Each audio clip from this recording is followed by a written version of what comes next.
going on, everybody? It's your buddy, it's your pal Spaz Phoenix, the YWC reality check, and you don't see my pretty sexy face, which you don't usually see anyway this year so far, but this time there is an actual reason. Way to fuck up the entrance. Here's Guapo, and we're still really not talking about AEW. Hola, Mr. Miguel, Senor Guapo's back again, and that's right, we're not gonna talk, fuck, what the fuck? You fuck up, I fuck, whatever, fuck it. We're not talking about AEW. No, even though last week in New Orleans, Louisiana, Senor Guapo got a little fun at AEW Dynamite. Yeah, there's that. Well, shall we just say that because of how my overtime works and because of how the time difference works between you and me, there was a FaceTime conversation that happened between you at the fucking arena and me still at work. Yes, that is right. That was a thing that happened. Insert picture of me and Mrs. Guapo with Danhausen. Here. Yeah. You still didn't get me a cheap plug, you bastard. I'm sorry. The man was busy, damn it. But I will say, though, you got a good show. The show we got this week was poo. That's why there's no review. That is correct. This show was poo. Hey, you know, the Punk and Dusty match that was boring was okay because they were mimicking another boring match. Oh, okay. No. Don't excuse a bad CM Punk match because that's not supposed to be a thing. But I'm going to kind of let you fly free for a minute because the one thing we do have to talk about from this past week's Dynamite is the announcement from Tony Khan and some guy from Japan's name who I'm going to butcher, so out of respect I'm not going to try, and Adam Cole and Switchblade Jay White, which was that we're going to be having a AEW and New Japan Pro Wrestling Super Show. That's right. The Forbidden Door is now open. Holy fuck, this is going to be good. Okay. I'm just going to put this off the top right here, right now, and I didn't tell you this, but I think Kenny's going to get cleared for it, and we're going to get Kenny versus Okada number 4. All right, I'm going to have to figure out who this Okada guy you're talking about is, but well, it's funny because I think the only match I've actually seen him in is one that was him and Jericho. Because I know the famous thing is the Omega Okada matches that are apparently legendary, but I'm like, you know what? People also told me Titanic was going to be good. Here's the thing. Obviously, this is huge for you. I already made the dig on Twitter that Michael Sidgwick of What Culture ripped his cock off when this happened. Yep. I'm not down on this by any stretch of the imagination. It's not an announcement that's geared to me because I'm only invested in half of that what that X is. And they're doing that cringy like AEW by NJPW like thing with the time signal and all that a lot of crossover shows do. And I'm only invested in one half of that. That being said, I do get that this is a huge thing. I do get that this is sort of an already existing relationship for most of the talent involved. And once again, like the ROH show, for me, this is like, okay, what can I learn about from New Japan? Because the only people that I know, and you and I talked about this before we came on the air, the ones that I know from New Japan are the ones that were in New Japan and now are somewhere else. You know, they're spread out over Impact, AEW, WWE. Talk about Shinsuke, Finn Balor, Kenny Omega, the Bucks. I mean, Cody was over there at one point, right? I mean, shit, we're going to be talking about some of the people that work for New Japan on this card. Yeah, we are. Hence why I need to lean on you again. I mean, it's not for this. We will still. Okay, I'm gonna get you to say it with me so that people will actually believe me. Eventually, we are going to do the long-awaited State of AEW podcast. Yes, we will eventually get it done. It all depends on my work, my sleep schedule, and the availability of your computer. Yes, there's that as well. Because we do need to talk about in more full detail how awesome that ROH show was. God, yes we do. Because that was a lot of fun, and if that was my introduction to ROH, and this is how I'm going to get my introduction to New Japan as well, then I'm all for it. Now, I have a concern that is not really AEW or New Japan's fault. Yeah. It's kind of WWE's fault. Okay. We have a situation that arises once a year in WWE where people are fighting people that they wouldn't normally fight because that's what the pay-per-view is. We call it Survivor Series.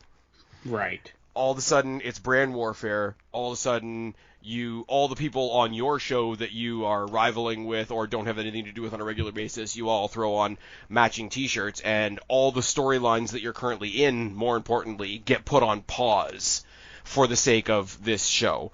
And similar things happen when they do, and I'm not going to get into the political side of it, but the Saudi Arabia shows where they sort of book like headliner matches, but matches that don't necessarily coincide with what's currently going on. So it comes off as a bit of an interruption, a bit of a let's get it out of the way so that we can get back to what we're doing on our side of things. I am concerned a little bit that this could do that. Not as bad, and it's not like a fake two-sided thing, because Raw and SmackDown are all WWE, and this is actually two different companies doing a thing. But I don't want this thing that has all this cool potential and whatever to be. And I mean, I would say the same thing for New Japan as well. I'm just not familiar with New Japan. This will be where we put everything that's going on in like the linear timeline of AEW on pause, so that this guy from here can fight that guy from there because they're from here and they're from there. You know what I mean? I'm not saying it very well, but like, no.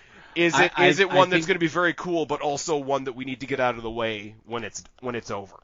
I don't think there's going to be like any major storylines coming out of it, or going there. I think there's going to be some build going into it, but I don't see I can see them doing at least one like gimmick, like AEW versus New Japan like match type thing. Gimmicky, kind of like Survivor Series. However, I think if anything, this is just going to be a good setup for like some dream matches. There's already rumors going around right now that Kenta is calling out Punk for this match. Oh, the battle of the GTS. Yes, the GTS versus the G2S. I want that. Oh yeah, and the thing is, like, again, I have sort of a slanted view on things because the people that I know from, like, I'm going to repeat myself now, but the people that I know from New Japan are the people from New Japan that have come on to a show that I'm watching, type of thing. One of the ones that's, it was actually Simon Miller from What Culture, who's an actual good guy from What Culture, said Tommy with the itchy knee taking on Miro. Right. Of the small handful of people that I actually know from New Japan, it wouldn't hurt my feelings to have Daniel Bryan versus Switchblade. Oh god, that would be amazing. I mean, but I feel like we can get that. Got to get discount Seth Rollins on the show. Yeah. I guess if that's what you want to call somebody who's better than Seth Rollins, but whatever. I actually like him on Impact, which is the funny thing. We're going to talk about his match at Rebellion in a second, but like I say, I want this to be as cool as it is. I want to be as excited as the people that are familiar with both sides. I just don't want it to like unintentionally become a stumbling block, and that's I'm admitting it. It's more so like, this is what's happened over here. I would really like to not have it over here, because even though I'm the WWE guy, AEW is winning right now. Yes, I don't think that's a stretch. But it is pretty cool. It is it's cool for me because they're talking about a New Japan thing. But for me, Switchblade Jay White showing up on Dynamite, it's like, here's that guy I know from Impact. Right. And, there's already that established relationship anyway, because, I mean, the Good Brothers and the Elite and all that kind of thing, and, they held some champions for each other and all that kind of thing. There's a women's title we need to talk about later on that's sort of kind of maybe-ish. But yeah, no, big deal. Even though, like I say, it doesn't hit me as hard as it hits some people, like, I can't deny that it's a big deal. And that one announcement was, like I say, the only real takeaway from that whole Dynamite. Other than the Kyle Fierce Wagner sign in the crowd that popped me during the only really good match on the card. And that includes a casket match with Darby Allin, which is really sad. Anyways, shall we switch gears? Yes, let's. All right, Impact Wrestling Rebellion is coming up this weekend. It's going to be a lot of fun. Again, going with my biases, there is so much I saw that person on Destiny first, check it off your Spaz Phoenix bucket list, that it's going to be incredibly fun. There is some crossover we're going to have to talk about with ROH, with AEW, with Destiny. There's 9 matches on the card. 2 are on the pre-show, and both of them are title matches. I'm going to say right off the bat, I don't like that. It happens. I mean, the Women's Tag Team Championship, it's a rematch of a rematch of a rematch, but Right. Considering how much TNA/Impact is known for the X Division, throwing the X Division on the kickoff is a bit of a bummer. But let's talk about the tag team match first. The tag team match is Madison Rayne and Tennille Dashwood, otherwise known as The Influence, taking on The Inspiration, Cassie Lee, Jessie McKay, formerly known as the Iconics. That's all I got. I'm tired. It's tired in here. Not. It's the Iconics. I didn't want to be loud. Sorry. Fuck it, we'll do it live. What I love is that The Inspiration is doing a babyface version of what the Iconics were, and Right. The Influence is a remaining heel version of what the Iconics were, kind of mixed with a little bit of the beautiful people from back in the day. Beautiful people. Beautiful people. Sorry. Go ahead. Yeah. No, I'm going to take a minute and let you think about what you just did. The beautiful people. Sorry. I will say, though, I don't know if you've seen them recently. Angelina Love that and song Velvet slaps Sky still. are still hot as fuck. I don't care. Well, God, yeah. They haven't aged at all. No, not at all. Not like, no. They could get it. Anyways. Oh. Could, would, and will. Yes. Just not by... You're going to get yourself in trouble. She doesn't listen. We're good. You mean I should stop sending her the pod after we record? I mean, go for it, dog. She doesn't hit play. You know what? That's fair. I love this because it's like 4 equally... Okay, much like us on here being 2 equally obnoxious people, it's 4 equally obnoxious characters. 2 of them happen to be baby faces. And although none of them are lacking for wrestling skill, it's a pure character match. Influence are the champions right now because Caleb with a K tried to help the Inspiration and it backfired, so he sort of did the I meant to do that all along. But I don't know how he factors into the situation now because Caleb, whatever his real name is, has actually left Impact. Ah. So it's more of a quote-unquote even match, I suppose. One thing I will say, or one thing I should say, is we're recording this Thursday night. I have not watched tonight's episode of Impact. I've read some of the spoilers. I've read some of the spoilers, and it's not really too much game-changing stuff. Impact is getting pretty good at making sure the card is pretty much set before the go-home show, so it makes it easy for us to do what we do, especially when their show is so much later in the week. But yeah, it looks like it could be a straight 2-on-2 match, unless if the Influence has somebody like a brand new surprise person, and on the bigger pay-per-views, Impact likes to do that. So if you want to get like a cameo appearance from like Velvet Sky or Angelina Love or somebody that we're not expecting, we know Athena is floating around in the free agent pool. We know that what's her name? Mia Yim is floating around in the free agent pool. Like, there could be surprises as far as that goes. I would love that. At the same time, it's a kickoff match. I don't know if they pull out their first surprise during the kickoff, which is unfortunate. I'm going to go with Inspiration getting their championships back just because, and Madison Rayne and Tennille Dashwood are great characters, and they don't necessarily need the belts for that. Inspiration are still relatively new to the company, so it doesn't hurt for them to have a prop, for lack of a better term. Yeah.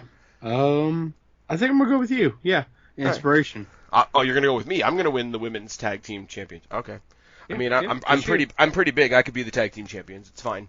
I mean, Switching gears now to the X Division Championship. The X Division Championship is still around the waist of my boy Trey Miguel, which is nice. somehow. First instance of the night.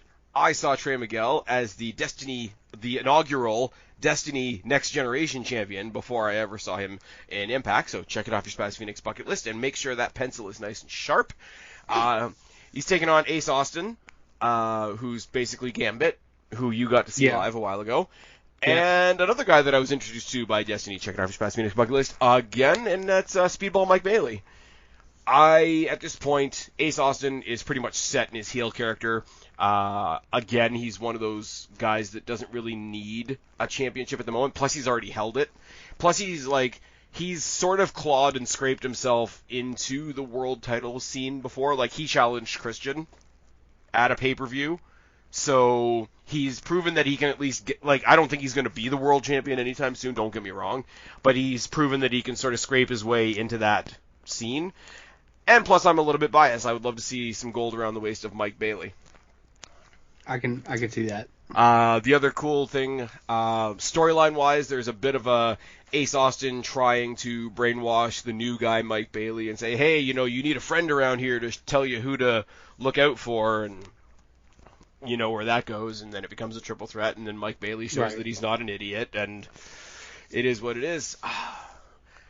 Not the last time I'm gonna say this on a show like this. I would love to see Trey Miguel on a bigger stage. I would love to see Trey Miguel mix it up with like your Darby Allins and your Sammy Guevaras. Yeah. I don't want to like steal talent away from Impact, but Trey Miguel's been doing this for a while, and he's held that X Division championship He's held that championship, I believe, ever since Josh Alexander cashed in Option C, which we're going to talk about later on, and I don't think it's the first time he's held it, so they see the value in him. They make him a cornerstone of their shows. Yes. But I think if they see the value in him and they haven't put him in that main title scenario, he might check out his options somewhere else. I don't want to push any kind of narrative. I haven't heard anything like that. I'm just spitballing. But Speedball. Yeah. I think Mike Bailey gets it this time. Give the belt to the guy with no shoes. Yeah. Okay. I do need some shoes, but, So, let's talk about some Bullet Club stuff. Yeah. Jay White and Chris Bay have had a thing sort of off and on going with the reunited Motor City Machine Guns for a while. Chris Bay, I don't think is on this card, which is a bit of a bummer. We're going to talk about that later. I have theories. But Jay White and Chris Sabin, who have already fought, are going to have a match along with Steve Macklin, who's an interesting character. I think every time we talk about an Impact show, and I try to talk about Steve Macklin, he just kind of shows up in other people's feuds. And if Ace Austin is trying to be Gambit, Steve Macklin is a ringer for the Punisher. Yeah. And he's just kind of there, and he's just kind of there to fuck with people. My personal opinion, because I want to see Chris Sabin, Jay White too, Steve Macklin is going to be the stumbling block in this match for me. Not to say that he's not a good wrestler, and not to say that triple threat matches, especially with guys that are as dynamic as these guys are, triple threat matches can be more hectic, more chaotic, a lot more fun.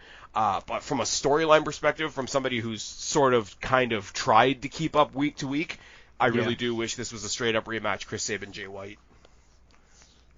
I can agree with that. I'm not going to lie, though, especially with what we just talked about a second ago and building to the New Japan Super Show, I don't see any reason why Jay White doesn't take this. No reason at all. Jay has lost enough matches so far in Impact that I think they can give him this win.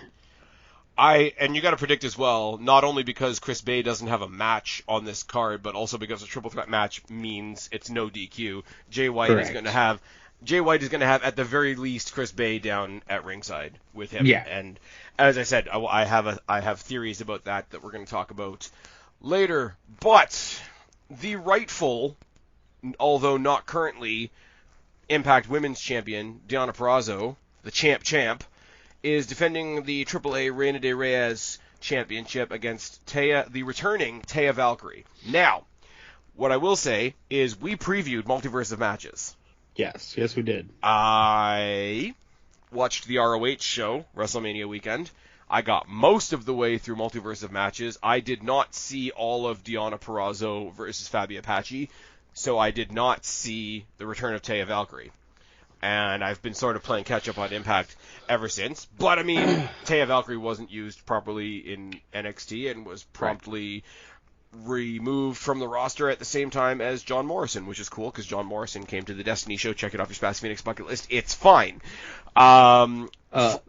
Side note I know we previewed Multiverse of Matches and everything, but side note, a surprisingly great show for that weekend that I still have to watch, but one of my friends had went to because he was in the Austin area or in the Dallas area. Bloodsport. Speedball had a match on there. If I remember right, so did Suzuki and Moxley had a match on there. Oh, very cool. From what I've heard, it was violent and amazing. That's the Josh Barnett thing, right? Yes, Josh Barnett's Bloodsport. I'm not familiar. I just know Josh Barnett's Bloodsport as a thing that is out there in the ether. Just for your knowledge, as well as the viewers that have never really heard of it before, it's wrestling. However, no rules, bare knuckle, they're actually fighting. There's no ring ropes, nothing. So no it's basically if Fight Club was a wrestling company with wrestlers, yes. Okay. And from the clips I've seen, holy shit! Yeah. Very soon I'm gonna be watching that, so I'm gonna need you to watch it so we can review it. Okay, if we're going to talk about that for a second, if we're going to talk about holy shit for a second, can we talk about on a random Dynamite getting Suzuki versus Joe and them just hitting each other a lot? Yeah. Anyways, I have a theory about, first of all, Taya Valkyrie I saw at the very last Destiny show as well, and she's really fun live. I will say that. She took on our local sort of scrappy competitor, if I can say that without sounding like an asshole, Alexia Nicole. The size difference was markable. I think I've shown you some pictures from it. Alexia Nicole's awesome. She's done intergender wrestling for Destiny before, and she's a lot of fun, but she took on Taya Valkyrie at the show. So Taya Valkyrie at a live event is a lot of fun. I'll just put it out there. I have a theory about this. I have a theory about this whole thing. Not that I don't think they're already not fucking with Deonna Purrazzo by having her lose to Mickie James, and then Mickie James losing it to fucking, what's her name, Tasha Steelz, who we're going to talk about in a second. I think Deonna Purrazzo losing the Impact Knockouts Championship and sort of being distracted by the two titles that she carries now is coming to an end. I think this match ends. Taya Valkyrie, because is Taya Valkyrie in AAA or associated with AAA? Yes, she is. Or she at least was at some point. Yes. Okay, so I can see her taking that belt back to AAA, because Impact, while everybody else was shut down for a bit, Impact did do a good job of keeping other people's companies in everybody's mind, which I think is great, and Deonna Purrazzo is a big part of that. If Taya Valkyrie defeats Deonna Purrazzo in the Champ Challenge, even though it's not a real Champ Challenge because we already know what title she's going for in advance, takes the Reina de Reyes Championship back to AAA, and then while Deonna Purrazzo is already down, she gets attacked by the interim ROH Women's Champion, Mercedes Martinez, setting up their match at a later date, and drops that title. Now she's lost the Impact title, the AAA title, the ROH title. She hits rock bottom, gets her fire back, goes back for the actual title of the actual company she works for. I think that's a cool story. There's been nothing in here to say that that's particularly what they're doing, but it feels like it. Like ROH is starting up again. Let's get that title back into that company. If AAA is kicking around, I'm not even going to pretend that I know about AAA, but let's give that title back to that company if you're going to do it on somebody as well known as Taya Valkyrie, and have the person that's been babysitting both of those belts get the gold that she actually deserves in her own company.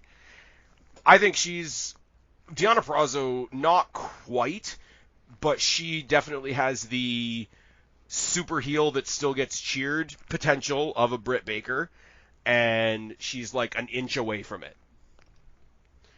Because even though she's a heel, and even though she, wins everything through scheming means and all that kind of thing, people still respect the fuck out of Deonna Purrazzo. And she was having a lot of help from Matthew Raywalt when they were sort of a intergender tandem at one time, but now they've transitioned him onto commentary, so that's not a thing anymore. So just let her go out there and get her belt back. No offense to AAA or ROH, but she works for Impact. Let her get the Impact title back. Speaking of the Impact Championship. Yes. Sorry. Doing something. Discount Sasha Banks defending the title that she shouldn't have against my girl Rosemary. I want my girl Rosemary to pick up that title. All the love I just showed for Deonna Purrazzo, if they put it back on Rosemary, DK's right up my street. We know this.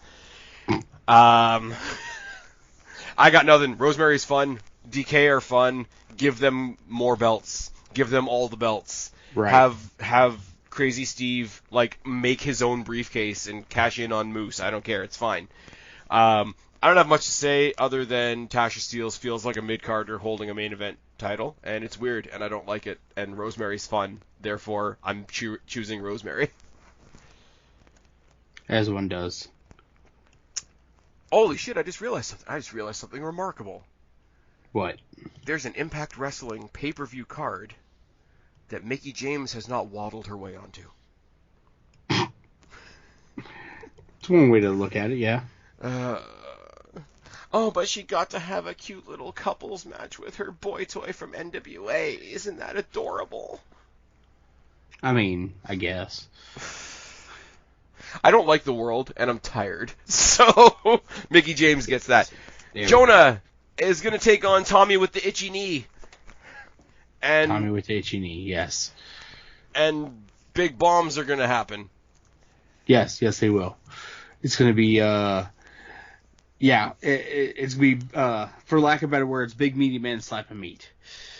I kind of want a run-in from PCO. I'm okay with that. I do.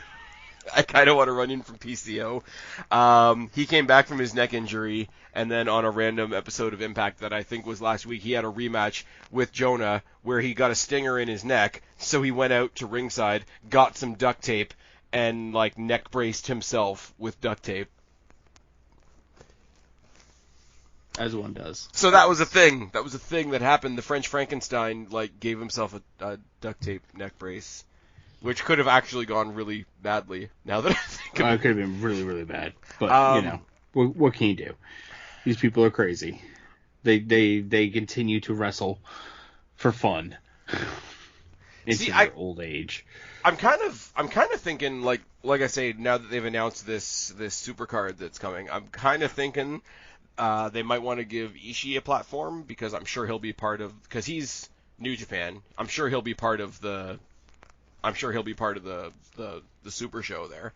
Yeah. But the other part of it is I wouldn't mind if the Super Show did include a little bit of Impact, because AEW has worked with Impact, New Japan has worked with Impact, there's the Bullet Club connection and all there. So if they were going to include Impact, and again, I'm spitballing, Jonah is somebody I would throw on that card somewhere. Jonah versus Keith Lee. God, yes. Would be really good and really fun. Yeah. But either way, much as I like Jonah, much as I'm a huge fan, and as much as I'm not very familiar with Ishii, I'm still going to go with him as my prediction. I think Jonah, yeah. Oh, you're going Jonah. I'm going to go Jonah. You're going to go Jonah, and I'm going Ishii. I'm going with the guy that I'm not familiar with from the company that I'm not familiar with, and you're going with one of my favorites. That's fun. I enjoy that. I mean, don't get me wrong. I love Ishii. He's a great, absolutely great wrestler. I've seen him live twice now. He's awesome. But I think they're going to give the give the match to Jonah. He deserves it. He does deserve it, but I think he's also, in a very quick amount of time, he's risen himself up to a spot in Impact where a loss isn't going to hurt him either. Yeah, I can agree with where you can risk finding out, like, you know that he can win well. Now you can risk finding out if he can lose well. Yeah. Big jacked up Dolph Ziggler looking fucker. I don't know. I got nothing for that. Dolph Ziggler. What? Well, what does Dolph Ziggler do on WWE? You want somebody to go out there and lose well? You do it to Dolph Ziggler. Hell, they threw the NXT title on him for a hot minute. Now it's a rainbow belt. Shoot me in the face. Shoot me in the face. All right, speaking of the ROH show from a couple weeks ago, the now undisputed Ring of Honor World Champion taking on Eddie Edwards of Honor No More. Yes. It's weird now because ROH is associated with AEW, not Impact, but Honor No More is an Impact faction who in storyline have their Impact contracts. Yes. So, do we build this as almost ROH versus fake ROH? Yes, sort of. In a sense, maybe, perhaps. I don't know if you saw Battle of the Belts.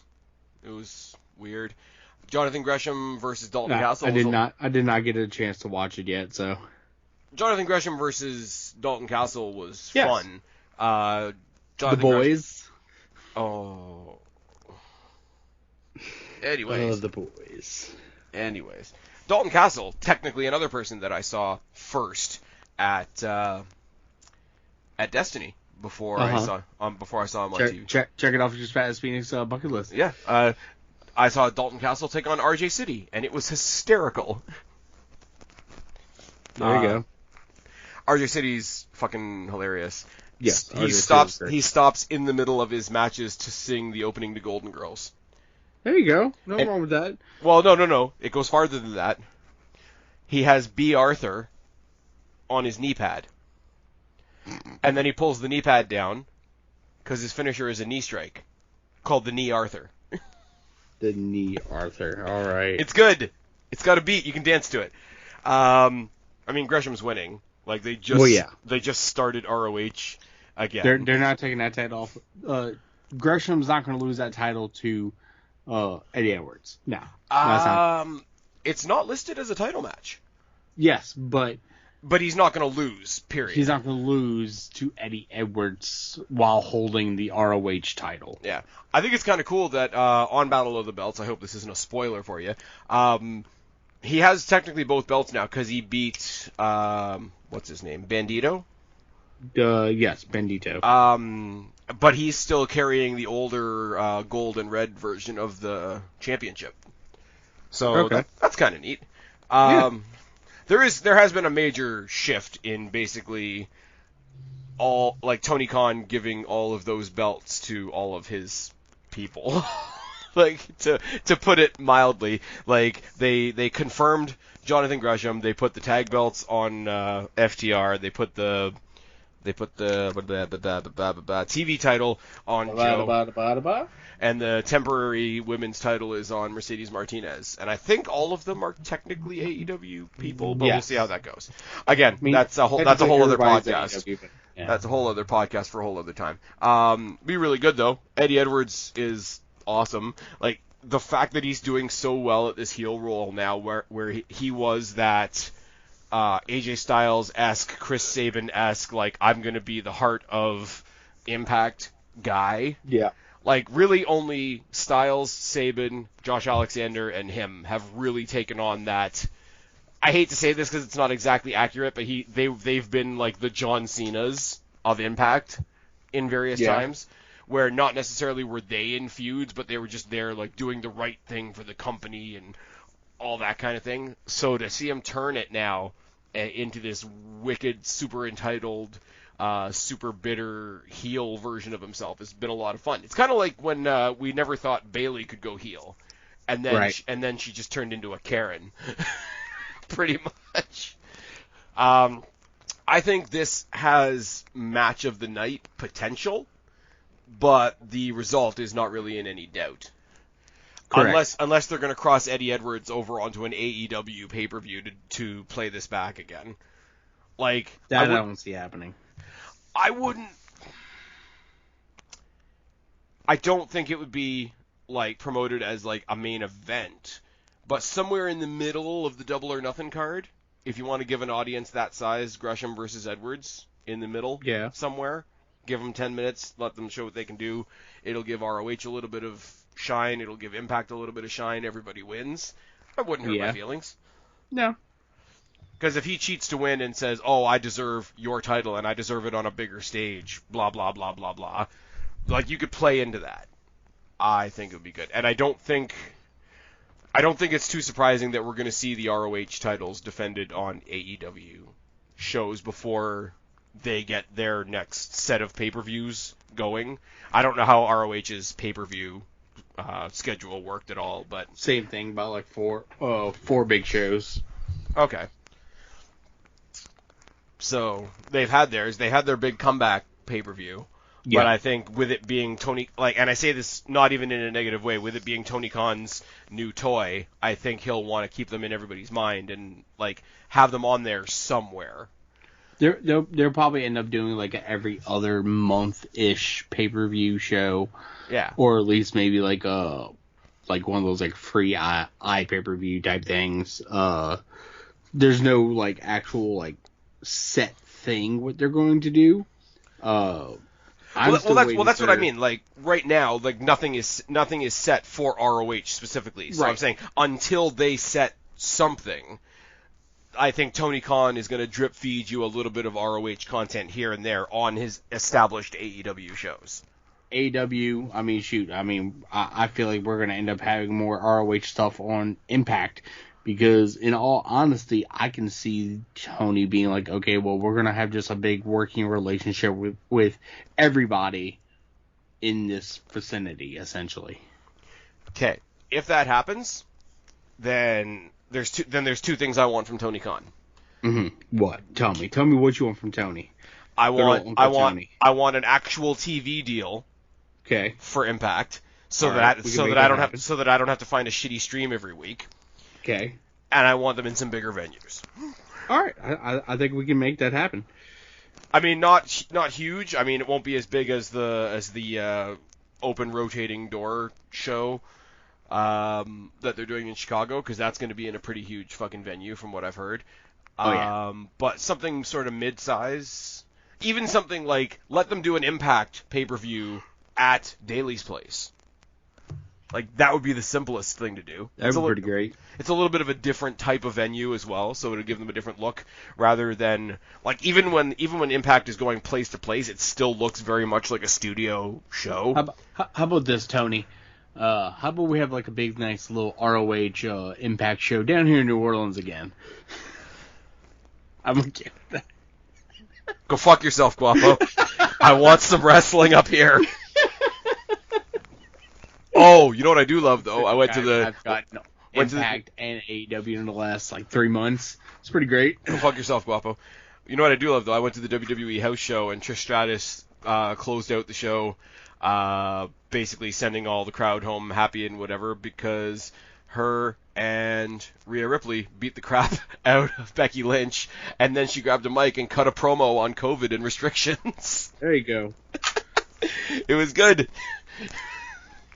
But also, I have to divert a little bit. Also, we started out the night with Team Canada beating the crap out of The Miz. Now Team Canada was Trish Stratus, Kevin Owens, who was babyface for the night, mm-hmm. Rey Mysterio in a Bret Hart jacket. Okay, makes sense. And Dominic in a Toronto Maple Leafs jersey. Nothing wrong with there. It was good, because Miz did the totally, can't wait to get out of here and get back to America. Literally, that was almost his promo. Anyways, so that was good. We adopted the Mysterios, because we have a better immigration policy, I guess. Anyways, moving on. No.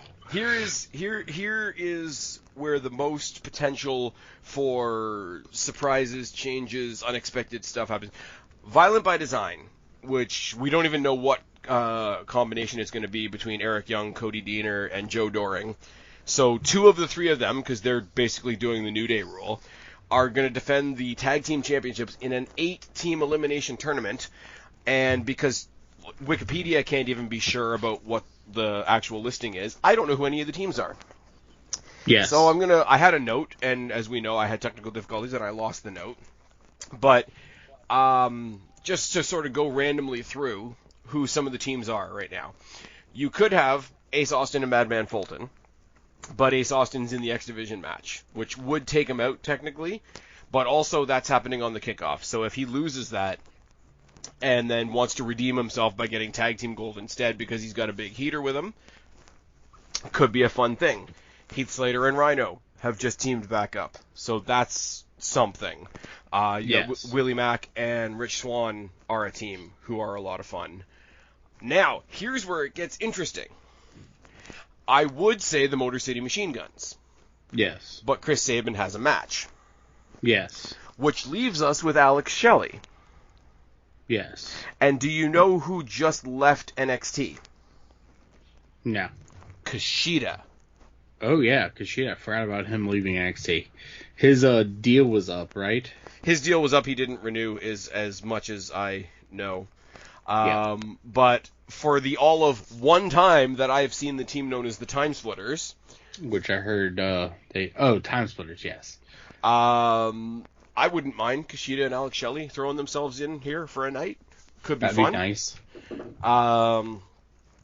Now, you've got the Good Brothers in here, obviously, because the main issue with Violent by Design is the issue that they had with the Good Brothers, because they had an alliance for a little bit. The 5 of them all teamed up to take out all the other the tag team title contenders.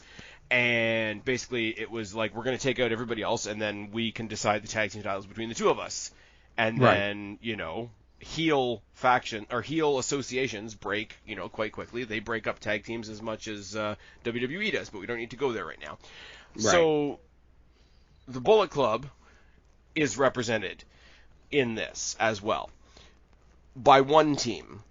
What I find to be a bummer is that the other half of Impact's version of Bullet Club is Jay White and Chris Bay, who are an awesome tag team in their own right.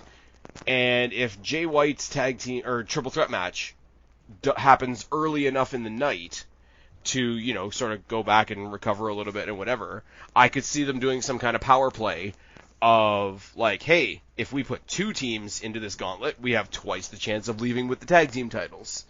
That's something that they could do. Yeah. Also, if I tell you what team just got back together as a tag team in Impact, and they're just obnoxious enough to win the whole damn thing, the Major Players, Cardona and Myers. Cardona, Myers, and Chelsea Green are now a 3-person unit known as the Major Players. Of course they are. And they've set their eyes on the tag team championships, and apparently they did it, and this is going by rote because I read the spoilers, not because I've actually seen tonight's episode. Apparently, they randomly beat the hell out of the FBI. Remember them? The full-blooded Italians? Yes. Oh, God. Apparently, that's what we're missing as we're recording this right now.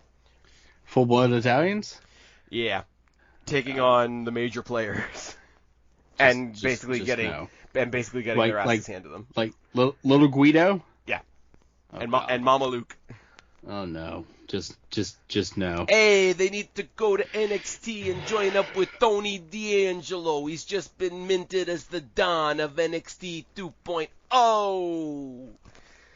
Let's vote that I never do that again. Please no. I've listened to way too much Adam Wilborn in my life.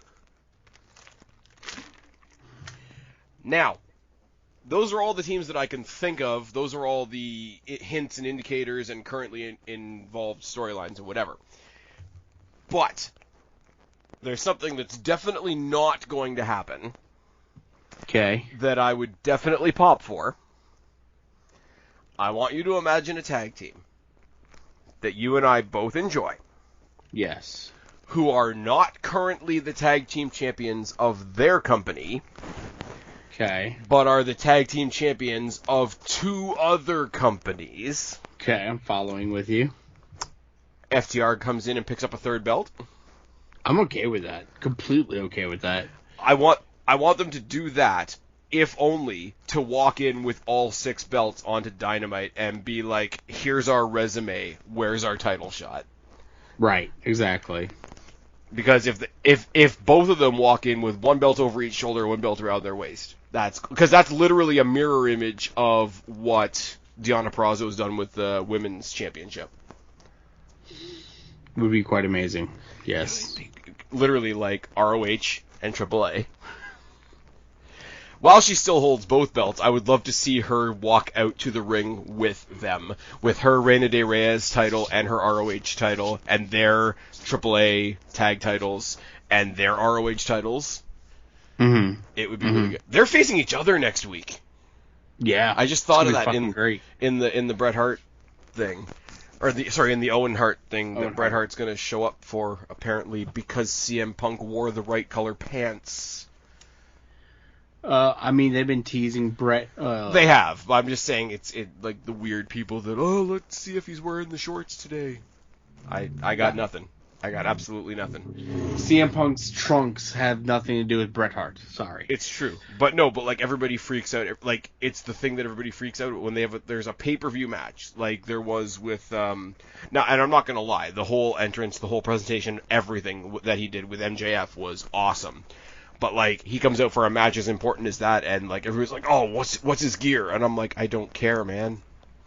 Like I care in a way, like, "Oh, if this is a nod to this, tell me afterwards," and like that's a neat little bit of trivia that I can put away in my brain for a rainy day. But while I'm watching the match, I don't care. It's about as obnoxious as Sasha Banks coming out as Sailor Moon. Anyways, I am going to say that Violent by Design do not leave with their tag team championships, but that's about as far as my predictor goes because we don't know who's in the match. Yes. If the major players are in it, then I'm thinking they're going to win. If it's anybody visiting from another company, like Young Bucks randomly showed up at the end of the ROH tag title thing with the Briscoes, who are pretty good, I guess. All right. So if Generation Me wants to make a return to TNA, I mean, I could see it happening. I mean, I'm not going to lie, I would love to see the major players versus the Young Bucks. I think the amount of, like, arrogance in that match would be brilliant. Also, super kick party, and then, like, they have to duck because they almost hit Chelsea, and then she super kicks them with their own, like... Okay, so they're doing the entrances, right? Right. You get FTR in it. Oh, you no. get... You get FTR in the match. Yeah. You get the Good Brothers coming out. Yeah. They get to the very last entrance of the tag teams, and you get the Bucks. Yeah. So well, they're not all going to be in there at once. It's a gauntlet. It's not a battle royal. Okay. Well, you get the point though. I wouldn't mind the double surprise though. Like if what's it called? Remember when they introduced Bryan and Adam Cole in the same night on AEW, right? If they do Young Bucks as a surprise and they think they're the last ones, and then FTR come in to like thwart their efforts as the double surprise, that would be killer. Yeah, that would be absolutely, because it would be one more like not only would it be them picking up a third belt, which would just be ridiculous, but it would also be another chapter in the whole FTR Bucks thing. Yes. And even though one side of that scenario is the Bucks, I will still say that's a cool story. I think especially if we get like a Bucks versus Good Brothers like as a little mini thing in it, because that's been a tease too, because even Gallows and Anderson have both said not too long ago, like one of their dream matches still in the book for them to do is they want to face the Bucks at least once. Have they never faced the Bucks? They have never faced the Bucks. Are you fucking serious? Well, I guess because 100%. they were in the same group. Yeah, they were in Bullet Club together. Okay. Then the Good Brothers went to New York. Oh, good lord! You stopped and- yourself from just saying WWE like a normal person. God damn it! They went to the Fed, and Yeah, you don't want Yeah, to do something so- silly like go to the biggest company in the world and increase your platform by 10. it's all about the money, baby. Hey, but then FTR were there too, and they got Usi hot. So yeah, if FTR ends up in it, I believe they win it and become just let the belt collecting grow more. And the thing is, though, even if they don't, and the major players win, the Cardona is already doing the belt collector thing. He's already done the mock Ultimo Dragon pose with all his belts. Yeah. He what was his tweet a little while ago? Is dear promoters, stop booking me on your shows. My suitcase is getting too heavy. Yeah. Stop booking me on your shows against your champions. Yeah. I don't know. It has a wealth of opportunity, and you know who I left out once again, who I'd love to just see pop in there for the heck of it. I would love to see the major players or the Bucks or FTR react to my boys in Decay, because you know, Crazy Steve and Giant El Torito are a thing. And it will be cool as well. I was going to say, this is where I had my note on like all the different tag teams I wanted to talk about, and then it went into the Abyss. Not that Abyss. He actually works for WWE now. But Hashtag creative. it would be a cool story for Decay, and it would be like a mid-card story. But if 3 out of 4 members of Decay walk out of this pay-per-view all with titles as well, that could be another cool little side story, because Rosemary has her title match against Discount Sasha Banks. And you know what? Somebody got to discount it. Here's the thing, though, right? When Fire and Flavor were still a tag team, I thought Tasha Steelz was, like, all right, and Kira Hogan was great. Now they've got Kira Hogan as a lapdog for Jade Cargill, and we're still pretending that Jade Cargill is a good wrestler. Look, let him pretend. We know she's not, but just let him go with it, okay? But I'm tired of pretending that Ryback is a good wrestler. I mean, she's not. And the worst part is they're fast-tracking the freaking MMA chick way too quickly. Which one, Marina Shafir or... Yes. Yeah. Marina Shafir. Okay, well, spoilers, it goes exactly the way you think it goes. Oh, absolutely. I know it goes that way. But here's the thing, though, and then you got Paige Van Zandt, who's apparently awesome from everything that I've heard, and she's going to go pick on my girl Tay Conte because she's hotter, so... Be mad. I said it before, I'll say it again, I love Tay Conte and Sammy Guevara because they make all the right people upset. And I mean, Tay Conte doesn't even really need the TBS title because she's already a TNT champion-in-law. I mean, something like that. They got to redecorate the belt. God. I love that when they made the joke about spunking all over the title. Somebody think of the prestige of the TNT Championship. I'm like, the TNT Championship has existed about as long as the bottle of water that's sitting in front of me. So, you're fine. And then Eddie Kingston trying to get all up in his feelings. Oh my God, this is such a disrespect to my passed on friend. And I'm like, yes, we all, we understand. We all miss Brody Lee, but that's not Brody Lee's belt, by the way. No. Fuck off and stop trying to get Twitter clout. Doing a whole lot of AEW in this not AEW podcast. Now, you know what's really fun? What? Tell me. Please do. You know what's really, really fun? Moose versus Josh Alexander for the Impact World Championship. I love this whole story. Moose. No, but the whole story of the title goes away into the hands of Kenny Omega. Yeah. Josh Alexander is not able to take it from Kenny Omega because I don't think he ever got the chance to. Christian got it out of the hands of Kenny Omega, but Christian is still an AEW guy, not an Impact guy. They have their They have their match because Josh Alexander cashes in option C, 2 Canadians doing the respectful Canadian thing. Yeah. Josh Alexander reaches the mountaintop, gets the world championship, brings it back to Impact, gets cashed in on by Moose. Yeah. That's what In happens. front of his family. That, by God, that man's got a family. In the ring. And I like Jade, too. Jade is now the host of Destiny Wrestling. Check it off your Spaz Phoenix bucket list. And Josh Alexander is still our world champion. Check it off your Spaz Phoenix bucket list twice. Josh Alexander becomes obsessed with the world championship. He becomes obsessed with getting his rematch. Tears up the Impact arena backstage, starts taking it out on other people, gets in Scott D'Amour's face. Scott D'Amour sends him home to calm down because I think in real life he was having visa issues and literally had to come back to Canada to fix his shit. So Moose goes on and beats a couple more people. Roddy Raw. Josh Alexander comes back. He's got all of his real life stuff sorted. He's got all of his kayfabe stuff sorted. He's got a brand new 3-year contract and a contract for the rematch that he's owed against Moose. It's all good. We're all set for Rebellion. And then Moose. And then Moose. Yeah. The Destiny World Champion comes back home to Destiny for Haywire, defends successfully against John Morrison. He's saying goodbye to all of us at Destiny, saying he will not be at the next show because he has prior engagements, but he promises the next time all of the Destiny crowd sees him, he's going to be carrying 2 belts. And as him and his wife, who's hosting the show, are saying goodbye to everybody, Moose comes through the front door, through the crowd, and fucking spears his wife in front of the Mississauga crowd.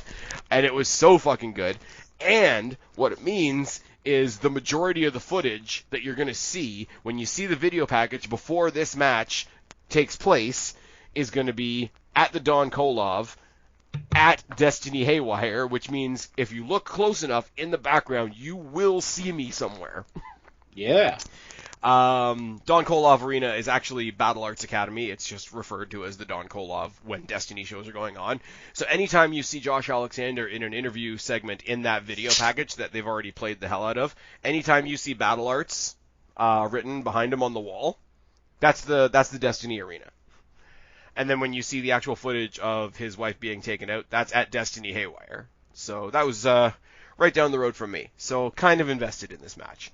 This is the feel-good, good guy, champion comes home, champion grabs the belt that he never should have lost story. There is no way. They can't fuck this up. They can. If Josh Alexander doesn't win, or they do some fuckery, it's promotional malpractice. Moose. Uh-huh. Okay, again, Moose. I will say, Josh Alexander, still our champion, but also, gotta remember, first time I saw Moose was at a Destiny show in a hardcore match against Hardcore Channing Decker. Hardcore Channing Decker, who just, at his own show at Greektown Wrestling, which is in Toronto, which I wasn't able to make it to, took on Rob Van Dam. So it all comes full circle. It's fine.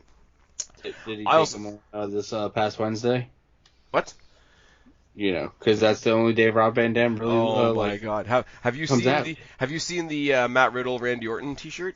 Yes. RK Bro 420 means we're gonna smoke your ass. God.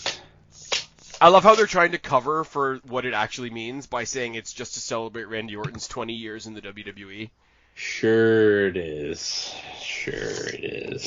Has nothing to do with Matt Riddle's copious amounts of pot he has smoked in his time.